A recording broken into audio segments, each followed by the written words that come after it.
বেআইনি নির্মাণ ও উচ্ছেদের নির্দেশ ঘিরে উত্তেজনা।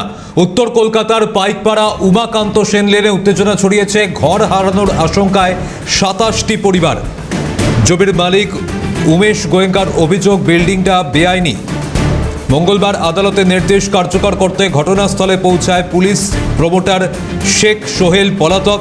আর এই ঘটনায় এবার বেআইনি নির্মাণ ও উচ্ছেদের নির্দেশ ঘিরে উত্তেজনা ছড়িয়েছে। সরাসরি প্রতিনিধি মফিজুল ইসলাম আমাদের সঙ্গে এই মুহূর্তে রয়েছেন। মফিজুল, কি পরিস্থিতি এখন?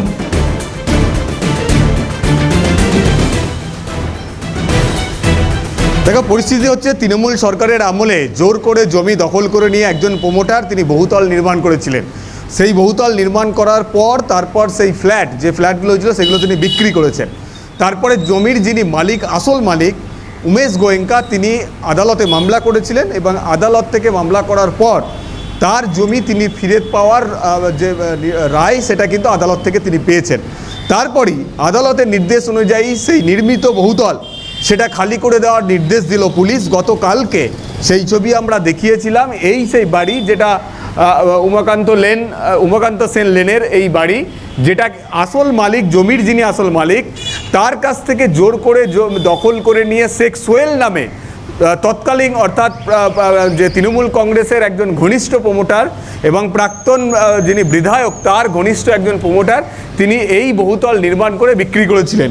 ওপরে যেমন একাধিক ফ্ল্যাট রয়েছে, তুমি দেখো যে কলকাতা হাইকোর্ট যে জাজমেন্টটা দিয়েছে, নির্দেশ দিয়েছে, সেই অর্ডারের কপি গতকালকে দেওয়ালে কিন্তু সাটিয়ে দেওয়া হয়েছে এই বাড়ির। সেখানে পরিষ্কারভাবে বলে দেওয়া হয়েছে যে এই বাড়ি বেআইনিভাবে নির্মাণ করা হয়েছে এবং আসল যিনি জমির মালিক তার কাছ থেকে জোর করে জমি দখল করে নিয়ে এই বিল্ডিং নির্মাণ করা হয়েছে। তাই বর্তমানে যারা এই বাড়িতে রয়েছেন ফ্ল্যাট কিনে, তাদেরকে ঘর খালি করে দিতে হবে। কলকাতা হাইকোর্টের নির্দেশ এমনটাই রয়েছে। যেমন এখানে 27খানা ফ্ল্যাট রয়েছে, ফ্ল্যাটের বাসিন্দারা প্রত্যেকেই রয়েছেন। তার পাশাপাশি এখানে একাধিক দোকান রয়েছে এবং ওপরে জিম রয়েছে। গতকালকে পুলিশের তরফ থেকে প্রত্যেকটা যে দোকান তুমি দেখো যে নতুন করে এখানে তালা লাগিয়ে দেওয়া হয়েছে। পুলিশের তরফ থেকে এভাবে সিল করে দেওয়া হয়েছে যাতে করে এই দোকানের মালিক এই দোকান আর তারা খুলতে না পারে। যারা দোকানদার এবং যে জিম রয়েছে তাদেরকে গতকালকেই উচ্ছেদ করে দেওয়া হয়েছে, কারণ তারা আর নতুন করে এই প্রত্যেকটা দোকান দেখো, 1, 2, 3টে, এই যে 3খানা পরপর দোকান রয়েছে, প্রত্যেকটা দোকানে আমরা দেখতে পাচ্ছি নতুন তালা গতকালকে পুলিশের তরফ থেকে লাগিয়ে দেওয়া হয়েছে। কারণ আদালতের নির্দেশ মোতাবেক এই যারা এই মানে বিল্ডিংয়ের গ্রাউন্ড ফ্লোরে দোকান দিয়েছিলেন তারা কিন্তু আর কোনোভাবেই এই দোকানে প্রবেশ করতে পারবে না। কারণ এই জমি যিনি মালিক, আসল মালিক উমেশ গোয়েঙ্কাকে ফিরিয়ে দিতে হবে এবং যে যারা ফ্ল্যাটে রয়েছেন তাদেরকেও ফ্ল্যাট খালি করে দিতে হবে। এখন জমির মালিক তিনি কি করবেন, এখানে এই বিল্ডিং রাখবেন নাকি তিনি বিল্ডিং ভেঙে ফেলবেন, ফাঁকা মাঠ করবেন, সেটা কিন্তু তিনি তার পরবর্তী সিদ্ধান্ত, সেটা যিনি জমির মালিক উমেশ গোয়েঙ্কা তিনি সেটা তার সিদ্ধান্ত মোতাবেক করতে পারবে। তবে বর্তমানে আদালতের যে নির্দেশ রয়েছে প্রত্যেককেই কিন্তু এই ফ্ল্যাট খালি করে দিতে হবে। আমি ভেতরে একটু যাওয়ার চেষ্টা করব। এখানে যে 27খানা মানে ফ্ল্যাট রয়েছে এবং দেখো অনেক ভেতরে দোকান রয়েছে, সেই দোকানগুলোও কিন্তু এই মুহূর্তে তালা দিয়ে দেওয়া হয়েছে এবং প্রত্যেকটা জায়গাতেই, কারণ কেউ যাতে আর এই দোকানদারের মালিক তারা কোনোভাবে এসে তালা খুলতে না পারে তার যাবতীয় ব্যবস্থা কিন্তু এখানে করা হয়েছে। এর ওপরের দিকের অংশে জিম রয়েছে, সেই জিম কিন্তু বন্ধ করে দেওয়া যায়। এখানে আমি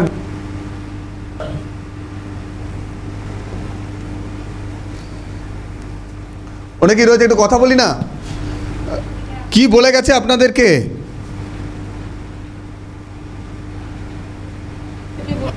ও আবার হিয়ারিং নিয়ে আসবে, তারপরে কি হয় দেখে। আবার এখন তো নোটিশ দিয়ে গেছে খালি করে দিতে হবে বলে। না, আমাদেরকে খালি করতে এখন বলেনি। কি বলেছে? বলেছে 12 তারিখের পর আবার আসবে। 12 তারিখে কি হিয়ারিং নাকি আছে, যাবে সব। এটা কে বলে গেছে? শুনছি জমিদার নাকি বলে গেছে, জমির মালিক। এই বাড়ি আমাদের বাড়িওয়ালাদের মুখে শুনছি যারা না। আমি অন্য বাসিন্দা রয়েছে, কারণ আশপাশে অনেকেই রয়েছে। গতকাল থেকে স্বাভাবিকভাবেই এই ফ্ল্যাটে যারা ফ্ল্যাট কিনে এসছেন বাইরে থেকে তাদের একটা দুশ্চিন্তা ব্যাপকভাবে কাজ করছে। স্বাভাবিক, কারণ এই দুশ্চিন্তা কাজ হওয়াটাই স্বাভাবিক। বিক্রি করে দিয়ে তারা এখানে ফ্ল্যাট কিনেছিলেন। এখন আদালতের নির্দেশ অনুযায়ী তাদেরকে যদি ফ্ল্যাট ছাড়তে হয় স্বাভাবিকভাবেই তারা রাস্তায় বসবেন, এটাই কিন্তু পরিস্থিতি। কিন্তু তৃণমূল সরকারের আমলে শাসক ঘনিষ্ঠ প্রমোটার যে কাজটা তিনি করেছিলেন, এই সমস্ত ফ্ল্যাট যারা কিনেছেন তাদেরকে অন্ধকারে রেখে তার আজকে তারা কিন্তু আজকে গেট দেখতে পাচ্ছ, সেখানেও কিন্তু নতুন তালা এখানে লাগিয়ে দেওয়া হয়েছে, কারণ আর নতুন করে যাতে এখানে কেউ প্রবেশ করতে না পারে। এখানে জিমের যে তালা ছিল সেটা সাইডে পড়ে রয়েছে এবং পুলিশের তরফ থেকে নতুন করে সমস্ত তালা কিন্তু এখানে লাগিয়ে দেওয়া হয়েছে। আশপাশে সমস্ত ফ্ল্যাটের বাসিন্দারা তারা রয়েছেন, তারা আর নতুন করে এই বিষয়ে কোনো কথা বলতে চাইছেন না। তাদের বক্তব্য যে প্রমোটার তাদেরকে ঠকিয়ে দিয়েছে, কারণ এই জমির আসল মালিক যে উমেশ গোয়েঙ্কা এটা কিন্তু তারা জানতো না। আমি ওপরের ফ্ল্যাটের দিকে আর একবার যাবো, ওপরে অনেকে রয়েছেন, তাদের সঙ্গেও কথা বলা যায় কিনা চেষ্টা করব, কারণ পুলিশ পরিষ্কারভাবে তাদের কাছে এসে আদালতের যে নির্দেশ সেই নির্দেশকে সামনে রেখে তাদের জানিয়ে দেওয়া হয়েছে যে তাদের দ্রুত এই ফ্ল্যাট খুলে মানে ফ্ল্যাট তাদেরকে ছাড়তে হবে। আমরা ওপরের অংশে দেখতে পাচ্ছি গোডাউনও রয়েছে, মানে এই যে বাড়ি এটা অ্যাকচুয়াল কমার্শিয়াল বাড়ি, ফ্ল্যাট বাড়ি কী ছিল সেটাই কিন্তু এখন পরিষ্কার মানে বলা খুবই কঠিন। এটা কি আপনাদের? আমার দোকান খালি করে মাল ফেলে দিয়ে চলে গেছে ওরা এখানে। কারা কি আছেন? কারা করে গেছে? যারা পুলিশ ফোর্স নিয়ে এসেছিল। আপনার দোকান কি নিজে ছিল? হ্যাঁ, নিজের ছিল, ওয়াইফের নামে। আচ্ছা, দোকানটা কোথায় ছিল? নিচে নিচে নিচে দোকান, আর এটা হচ্ছে বাড়ির দোকান নাকি? এটা বাড়ি ছিল? বাড়ির দোকান না, এটা বাড়ি। হ্যাঁ, ওরা ওদের লেবার নিয়ে এসে দোকানের মাল বার করে এখানে দিয়ে চলে গেছে। আপনার দোকানটা খালি করিয়ে দিয়েছে? খালি করে দিয়েছে। আর ফ্ল্যাটের কথা কি বলেছে? এই ফ্ল্যাটের কথা কবে ছাড়তে বলেছে? ফ্ল্যাটের কথা বলেছে তোমরা মিউচুয়াল, ওনার একজন মধ্যস্থতাকারী রয়েছে যিনি মামলায় জিতে এসে মানে বাড়ির যিনি জমির মালিক। হ্যাঁ, জমির মালিক উমেশ গোয়েঙ্কা। উমেশ গোয়েঙ্কা, ওনার একজন মধ্যস্থতাকারী রয়েছে।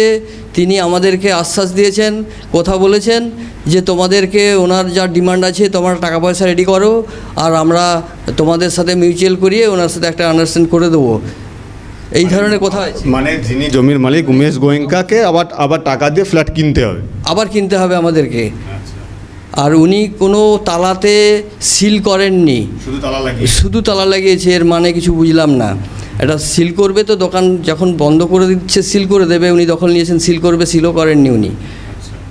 কি মনে হয় ওইগুলো আবার নতুন করে উনি বিক্রি করতে চাইছেন? কি বলবেন? আপনারা যখন ফ্ল্যাট নিয়েছিলেন যে প্রমোটার, তারা কি মানে জানাননি যে এর জমির মালিক বা জমি নিয়ে কোনো গন্ডগোল আছে? এগুলো কি জানতে পারেননি? সব কিছু বোঝা যায়নি, ওনার সব কিছু বুঝে করার কথা ছিল, সেগুলো বুঝে করেনি সব কিছু। না, তাহলে আপনারা এই ফেঁসে গেলেন, এর জন্য দায়ী কে? প্রমোটার। হ্যাঁ, প্রমোটারই সব। আপনারও এখানে ফ্ল্যাট আছে? হ্যাঁ, আমারও এখানে ফ্ল্যাট আছে। এই যে এই পরিস্থিতি যে তৈরি হলো, এই পরিস্থিতির জন্য কার জন্য আপনাদেরকে এইভাবে আজকে পথে বসতে হচ্ছে? এটা প্রমোটারের জন্য। আমরা অনেক টাকা পয়সা লোন করে দিয়ে ফেলেছি, মাথার উপর থেকে স্বামী চলে গেছে এই টেনশনে। এখন আমরা কি করব বুঝতে পারছি না। আমরা 150 বছর এখানে থাকতাম। আমরা আমার ঠাকুরদা বাবা তারা তা অনেক যুগের, কয়েক পুরুষ আগের কথা, কোনোদিন শুনিনি যে এখানের কেউ মালিক আছে। এই জায়গার উপরেই থাকতে? হ্যাঁ, আগে যেখানে যে বিল্ডিং আছে এখানে আমরা থাকতাম। তারপরেও আমাদেরকে অনেক জায়গায় ভাড়ায় কয়েক বছর ধরে ঘুরছিলাম। এবার আমরা অনেক টাকা পয়সাও দিয়েছি ঢোকার জন্য। প্রমোটার বলেছে এতটা জায়গা এই জায়গায় আছে, নাহলে বিক্রি করে দেবো অন্যজনদের। আমাদের মাথার উপরে কেউ নেই, তাই বুঝতে পারিনি, বুঝেছেন? প্রমোটারের এত এই যে বেনিয়ম অনিয়ম করে প্রমোটার আপনাদেরকে ফাঁসালো, এটা সাহস কোথা থেকে পেয়েছে বলে মনে হচ্ছে? এইরকম বুঝতে পারছি কি করে কি বলবো, এইসব বলার মতো সেই বলতে পারবো না। ওনারা খালি আমাদের ধমকি দিতেন যে আপনাদের জায়গা বেচে দেবো, দেখে নেব, টাকা না দিতে পারলে দেখে নেব, জায়গা বেচে দেবো, এইসব বলতেন। যখন উনি এই জায়গাটায় বাড়ি তৈরি করতে গেল, আপনারা তো তার আগে এখানে থাকতেন বলছেন, তো আপনাদের তো পারমিশন বা ভাড়া থাকতেন? ভাড়া থাকতাম না, আমরা এখানে থাকতাম। আচ্ছা, কত বছর আছেন? 100 বছর? হ্যাঁ, মারা দাদুরা তাদের সময় আমাদের। আপনাদের অনুমতি না নিয়েই কেউ বিল্ডিং করেছিল? না, অনুমতি পারমিশন কে দিল? আপনারা যেহেতু এতদিন ধরে এখানে থাকতেন, আপনাদের তো একটা দিয়েছি, আমরাই দিয়েছি, আমরা দিয়েছিলাম। উমেশ গোয়েঙ্কা কিভাবে? বাড়ি উমেশ গোয়েঙ্কা অনেক কাল আগে কেস করেছিলেন, কবে হেরে গেছিলেন আমরা শুনেছিলাম যে একটা কেস ছিল অনেক দিন আগে, হ্যাঁ, কিন্তু সে কোনোদিন তা বাদে আমরা যা এত যুগ রয়েছি কখনো শুনিনি যে আর কেউ আছে। কত ভাড়াটে এখনও রয়েছে এখানে, পাশে আরও বস্তিতে পুরো জায়গা রয়েছে, ওগুলো ভাঙেনি, এখনও বাকি রয়েছে অনেকটা জায়গা আরও। পাশের একটা বস্তি, হ্যাঁ, এটা এর সাথেই, এটা অ্যাডজাস্টে পুরো এর সাথেই। এখনো অর্ধেকটা করেনি, তাদের থেকেও প্রচুর টাকা নাকি নিয়েছে, সবাই জানে, সবাইকে করে দেবে। কে তুলছে? এটা প্রমোটার নিয়েছে, সাহিল, হ্যাঁ, শেখ সাহিল, হ্যাঁ। এবার আমরা একেবারে বোঝা যাচ্ছে যে মানে এই প্রমোটারের বিরুদ্ধে কিন্তু মারাত্মক অভিযোগ সামনে আসছে, গুরুতর অভিযোগ এই ফ্ল্যাটের বাসিন্দাদের, এবং এই তৃণমূল নেতা শেখ সোহেল এমনটা জানা যাচ্ছে। এখন সে পলাতক রয়েছে, অবশ্যই পরবর্তীতে নজর থাকবে মফি। আপাতত ধন্যবাদ জানাচ্ছি। মফিজুল ইসলাম সরাসরি ছিলেন আমাদের সঙ্গে।